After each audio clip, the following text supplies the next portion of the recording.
আসসালামু আলাইকুম রহমতুল্লাহি ওয়া বারাকাতুহু।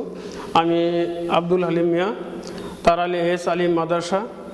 এই করোনা ভাইরাসের কারণে আমরা শুরু করেছি শিক্ষার্থীদের জন্য, শিক্ষার্থী বন্ধুদের জন্য আমরা স্পেশাল ক্লাস শুরু করছি অনলাইনে। আমাদের ক্লাসটা আমি আজকের বিষয় ইংরেজি, অষ্টম শ্রেণীর ইংরেজি আমি পাঠ করাবো আর্টিকেল যেখানে নাম্বার 5 নাম্বার পাওয়া যাবে কমপক্ষে, এবং আর্টিকেল বিভিন্ন জায়গায় ইংলিশের ব্যবহার করা হয়। এখন প্রশ্ন হলো আর্টিকেল কাকে বলে? আর্টিকেলের বাংলা হচ্ছে পদাশ্রিত নির্দেশক, অর্থাৎ কোনো পদকে আশ্রয় করে যে নির্দেশক ব্যবহার করা হয় তাকে আর্টিকেল বলে। আর্টিকেল ইংরেজি পার্টস অফ স্পিচের অ্যাডজেক্টিভের অংশ। তা আর্টিকেল প্রধানত দুই প্রকার, একটা হলো ডেফিনিট আর্টিকেল, আর একটা হলো ইনডেফিনিট আর্টিকেল। আজকে আমার আলোচ্য বিষয় হলো ইনডেফিনিট আর্টিকেল। ইনডেফিনিট আর্টিকেল দুইটি, একটা হলো এর অর্থ হলো একটি, আরেকটা হলো অ্যান অর্থ একটি। তাহলে শিক্ষার্থী বন্ধুরা, যদি কোনো ওয়ার্ড বা বাংলায় বলে শব্দ যার দ্বারা একটি প্রকাশ করে এবং একটি প্রকাশ করবে সেটি একটি কমন নাউন হতে হবে। তোমাদের প্রশ্ন হলো কমন নাউন কাকে বলে? কমন নাউন অর্থ জাতিবাচক বিশেষ্য, যা দ্বারা কোনো জাতির সাধারণ নাম বোঝায়। যেমন ডগ, কুকুর। কুকুর বলতে সকল কুকুরকে বোঝায়। কাউ, গরু বলতে সকল গরুকে বোঝায়। ম্যান এর বলতে সকল মানুষকে বোঝায়। যে ওয়ার্ডের একবচন এবং বহুবচন উভয়টাই আছে, এটাই তোমাদের কমন নাউন হিসেবে বিবেচিত হবে। যেমন দেখো, আই হ্যাভ ড্যাশ পেন, অর্থাৎ আমার একটি কলম আছে। এখানে পেনটা হলো একবচন, এ দ্বারা পেনের বহুবচন আছে পেন্স। তাহলে যে কমন নাউন আমরা বুঝি যার একবচন আছে এবং বহুবচন আছে, তাই কমন নাউন। সুতরাং এখানে কি বসবে? এ। কেন এ বসবে? আমরা আর্টিকেল আলোচনা করার পূর্বে আর একটু জানতে হবে যে এ এবং অ্যান কেন বসে।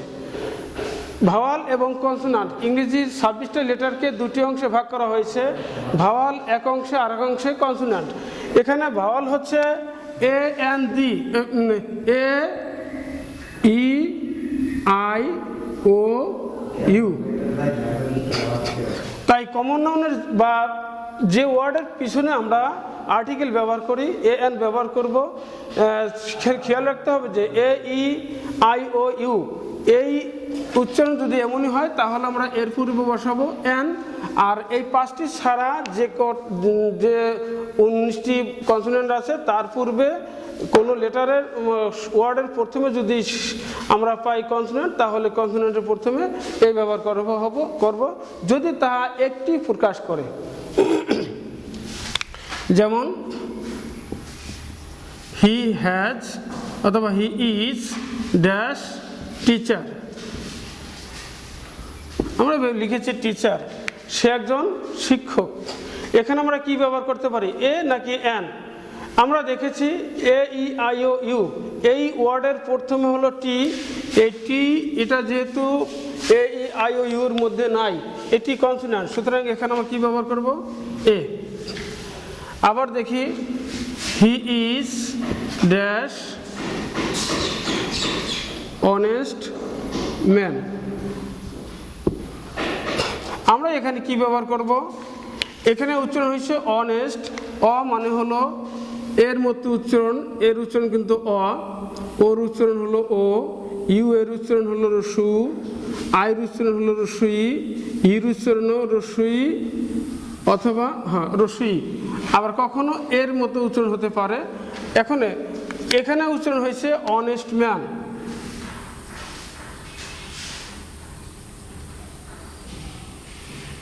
Honest man. এখানে আমরা লক্ষ্য করব যে এইচের উচ্চারণ হয় নাই, হয়েছে এখানে ওর উচ্চারণ অর মতো হয়েছে। সুতরাং এখানে আমরা এ দেবো না অ্যান দেবো? অ্যান। কারণ হলো উচ্চারণ অনুযায়ী আমাদের আর্টিকেলগুলি লক্ষ্য করতে হবে যে উচ্চারণ অনুযায়ী এ অথবা অ্যান। অর্থাৎ আগেই বলা হয়েছে যে ভাওয়ালের মতো উচ্চারণ হলে তার পূর্বে বসবে অ্যান, ভাওয়ালের মতো উচ্চারণ না হলে কনসোনেন্টের মতোই হলে আমরা সেখানে দেব এ।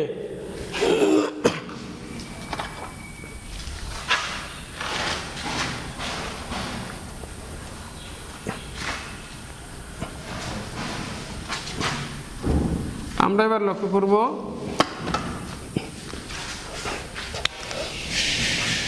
কিছু ইংরেজি আছে ইউ, ই, এই দুটার উচ্চারণ কখনো ইউ এর মতো উচ্চারণ হয়। বাংলা ইউ এর মতো উচ্চারণ হলে, এর মতো উচ্চারণ হলে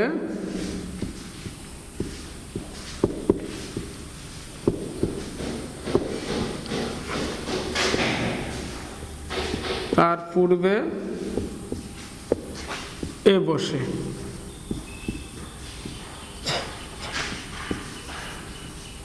যেমন হি ইজ ড্যাশ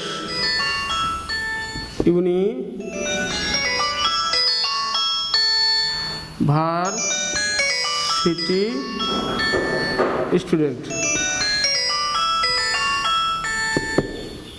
আমরা এখানে কি দেব? এ। আমরা এখানে কি দেব? এ। কারণ কি? এখানে ইউনিভার্সিটি, এখানে উচ্চারণ হয়েছে ইউনিভার্সিটি, অর্থাৎ ইউ এর উচ্চারণ যখন ইউ হয় আর মতো না হয় তখন তার পূর্বে এ দেব। অনুরূপভাবে দেখি ইট ইজ ড্যাশ, এটা কি লিখেছি? U. It is dash U, এখানে আমরা এ ব্যবহার করব।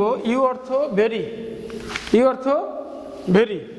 আমরা এরপরে দেখি it is dash useful matter, এ একটি উপকারী জিনিস। ইউজফুল উচ্চারণটা, ইউ এর উচ্চারণটা কেমন হয়েছে? ইউ। তাহলে আমরা কি দেব? এ। তো এর ব্যবহার কিছুটা হয়েছে, আরও কিছু আছে এর ব্যবহার, সেটা হলো ফ্রেজ দিয়া, যেমন a lot of, a great deal of, a vast of, যেসব ফ্রেজ আছে সেগুলি আমাদের মুখস্থ রাখতে হবে। আর একটা হচ্ছে কোনো পাত্র, যেমন কোনো পাত্রের পূর্বে সবসময়ের জন্য আমরা এই ব্যবহার করি। যেমন দেখো ইট is dash pot of water,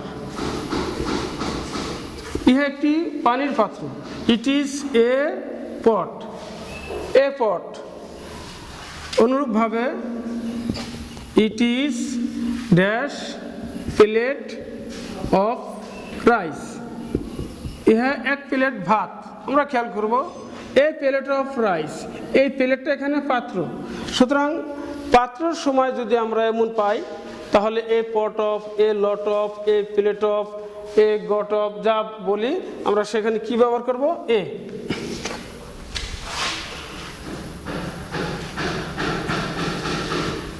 এবার আমরা এনের ব্যবহারে চলে যাব।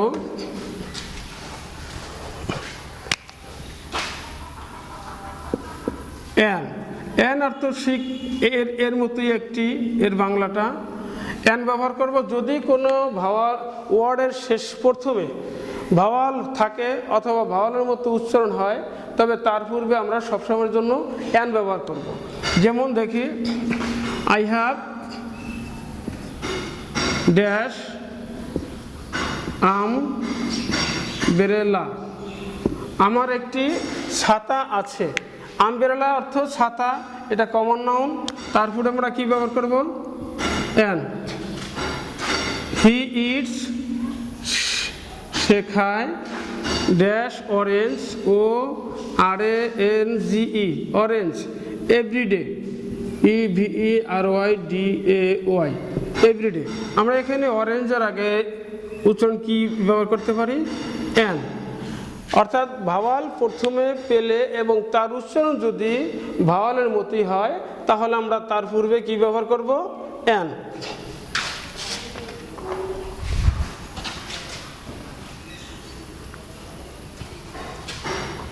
কত মিনিট হয়েছে?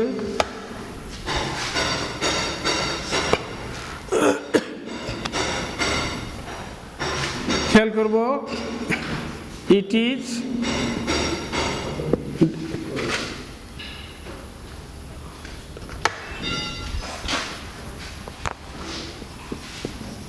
he is dash, he is dash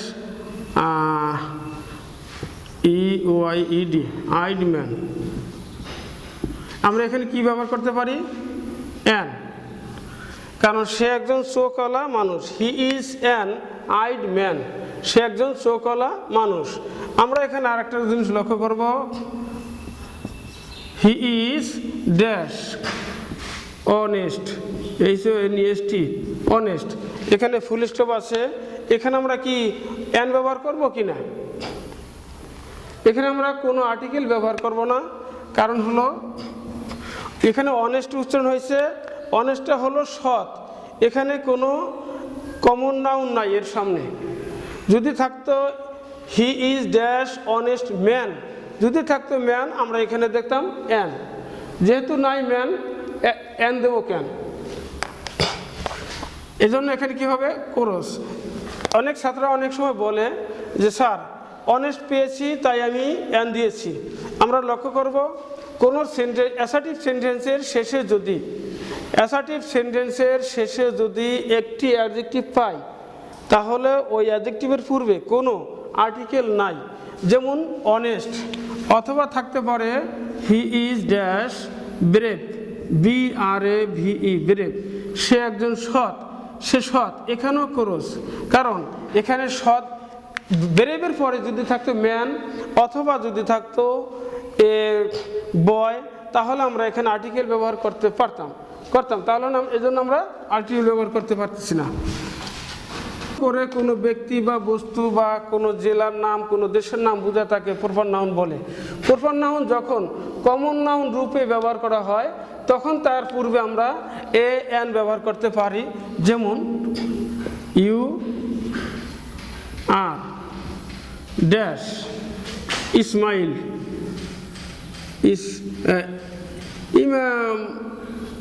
ইমাম ধরলাম, ইউ আর ড্যাশ ইমাম, ইউ আর অ্যান ইমাম, অর্থাৎ তোমাকে তুলনা করা হয়েছে ইমামের সাথে। অথবা থাকতে পারে এমন ইউ আর ড্যাশ নজরুল, আইসি, আমি দেখি তুমি একজন নজরুল। আমরা এখানে কি ব্যবহার করতে পারি? এ। হি ইজ ড্যাশ ইমরান,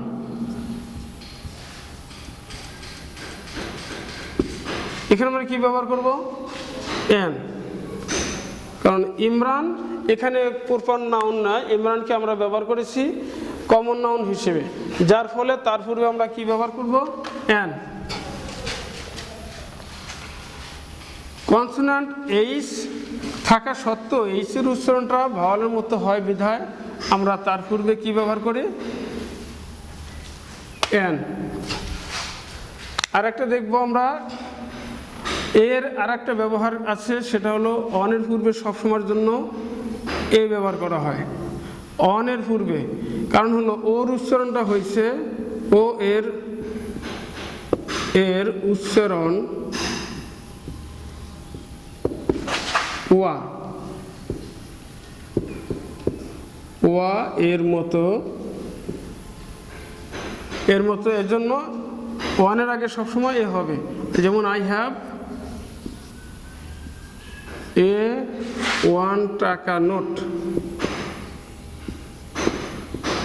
আমার একটি 1 টাকার নোট আছে। তাহলে আমরা লক্ষ্য করব যে ভাওয়াল প্রথমে থাকলেই তার পূর্বে এন ব্যবহার করা যাবে না।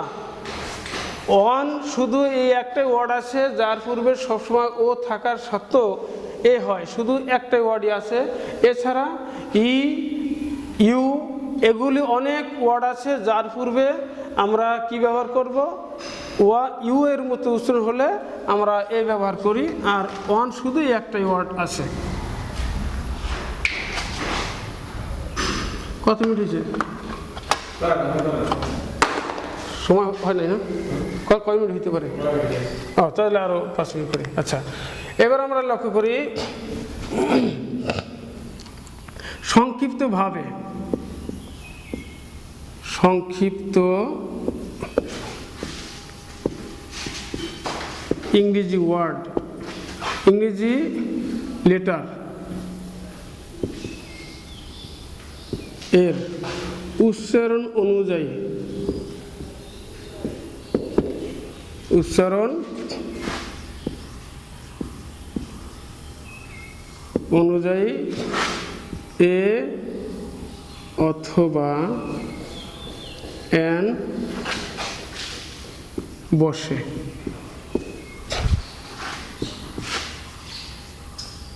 যেমন হি ইজ ড্যাশ এম এ, সে একজন এম এ। এই এম এর উচ্চারণটা কেমন হয়েছে? এম এ, এই জন্য এন হয়েছে। এম এর উচ্চারণ ই এম, এম এর মতো।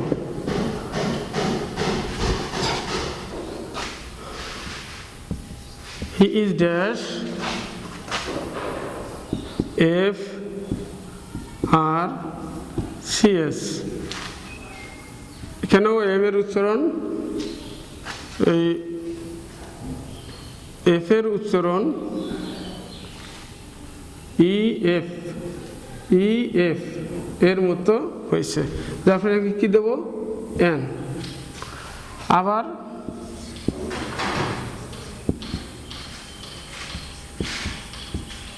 Kamal is dash B H C, এখানে আমরা কি ব্যবহার করতে পারি? এ। কারণ কি? বীর উচ্চারণ কখনো ভাওয়ালের মতো হয় নাই। He is dash SSC, SSC এক্সামিনে, ই এক্সে এক্সামিনি, সে একজন এসএসসি পরীক্ষার্থী। আমরা কি ব্যবহার করলাম? এন। কারণ কি? এস এর উচ্চারণ হলো এস এস সি, এ প্রথমে আমার ভাওয়ালের মতো এ এর মতো উচ্চারণ হয়েছে। সুতরাং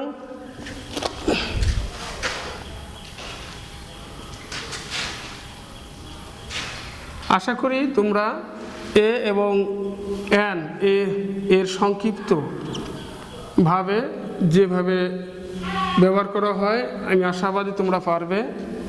এবং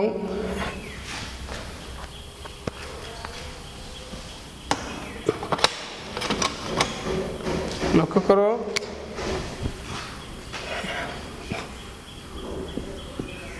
হি ইজ ড্যাশ অ্যারাবিয়ান, সে একজন আরববাসী। He is dash, he is an Arabian, সে একজন আরববাসী। অর্থাৎ যদি আমরা বলতাম হি ইজ ড্যাশ আমেরিকান, এখানে আমরা কি দিতাম? এন, কারণ এটাও একই উচ্চারণ। আবার যদি বলতাম হি is dash Bangladeshi,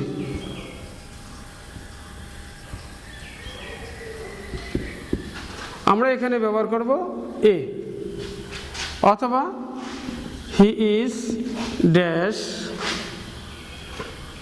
জাপানিয়ান, Japanese, Japanese,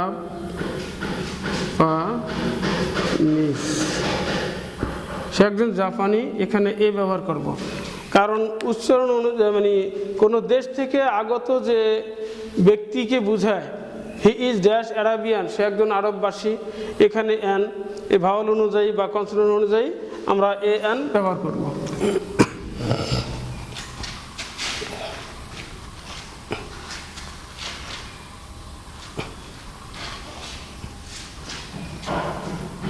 আর কিছু ফ্রেজ তোমাদেরকে বলেছিলাম তোমরা একটু মুখস্থ করবা।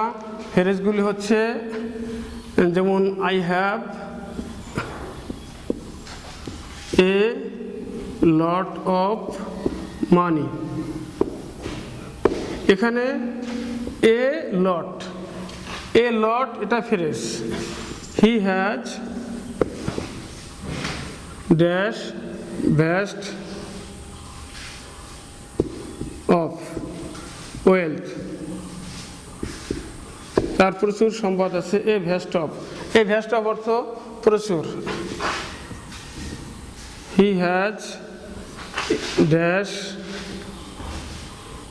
এটা মুছে ফেলে, হি হ্যাজ ড্যাশ নাম্বার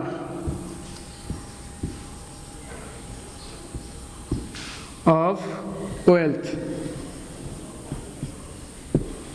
আমরা এখানে দেব এ নাম্বার অফ। এর নাম্বার অফ অর্থ অনেক। সুতরাং যে ফ্রেজগুলি আছে এই ফ্রেজগুলি তোমাদেরকে মুখস্থ রাখতে হবে এবং তোমাদের অষ্টম শ্রেণীর যে বই ওখানে আর্টিকেল চ্যাপ্টারে দেখবে আরও কোনো সমস্যা থাকতে পারে কি না। আমি এই পর্যন্তই শেষ করছি। আল্লাহ হাফেজ। আশা করি তোমাদেরকে পরবর্তী ক্লাসে ইনশাল্লাহ দি এর আর্টিকেলের দ্বিতীয় পর্ব দি এর ব্যবহারটা ইনশাল্লাহ শিখাবো। তোমরা দির ব্যবহারটা আবার দেখে আসবে।